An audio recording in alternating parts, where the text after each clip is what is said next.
ভাইরা আমার,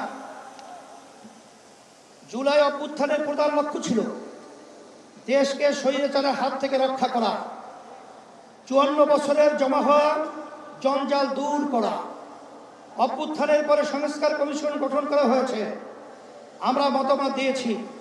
এখন সংস্কার নিয়ে দ্বিতীয় দফা আলোচনা চলছে। আমরা লক্ষ্য করছি মৌলিক সংস্কারে কেউ কেউ গড়িমসি করছে।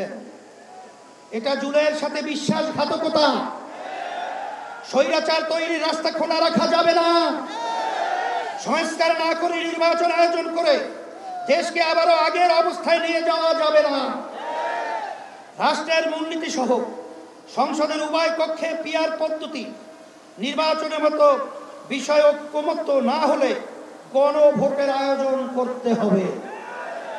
ভাইরা আমার, পতিত ফ্যাসিস্ট জুলুমের রাষ্ট্র তৈরি করেছিল,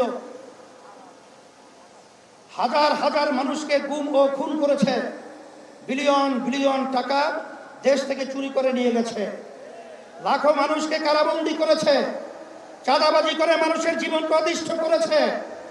আর ২৪শে জুলাই তো প্রকাশ্যে গণহত্যা করেছে। ফলে তাদের কোনো ক্ষমা নাই। যারা সরাসরি ফৌজদারি অপরাধের সাথে জড়িত ছিল তাদের বিচার করতে হবে। যারা অপরাধের সহায়তা করেছে তাদেরও বিচার করতে হবে। বিচারের ক্ষেত্রে কিছুটা অগ্রগতি হলেও পতিত সরকারের অধিকাংশ মন্ত্রী, এমপি এবং নেতারা এখনো জেলের বাইরে। অনেকেই দেশের বাইরে থেকে উস্কানি দিয়ে যাচ্ছে।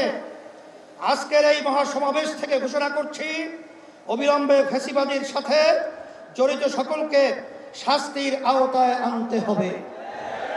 আরেকটা কথা বলি, সুপ্রিম কোর্টে বিচারপতি নিয়োগ নিয়ে অতীতের মতোই বাতাসে নানা রকম কথা ভাসছে। আমরা আমাদের চোখ কান খোলা রেখেছি।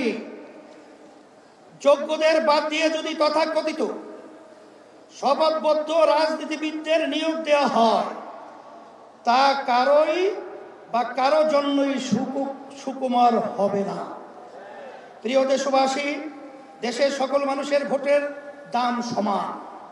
কারো ভোট যাতে অবমূল্যায়ন না হয় সেই ব্যবস্থা করতে হবে। তাই আগামী নির্বাচনে সংসদের উভয় কক্ষে অবশ্যই পিআর পদ্ধতিতে নির্বাচন দিতে হবে।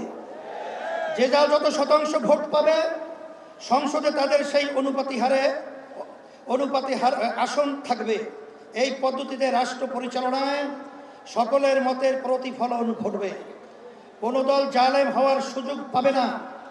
এটা জিনজির দাবি।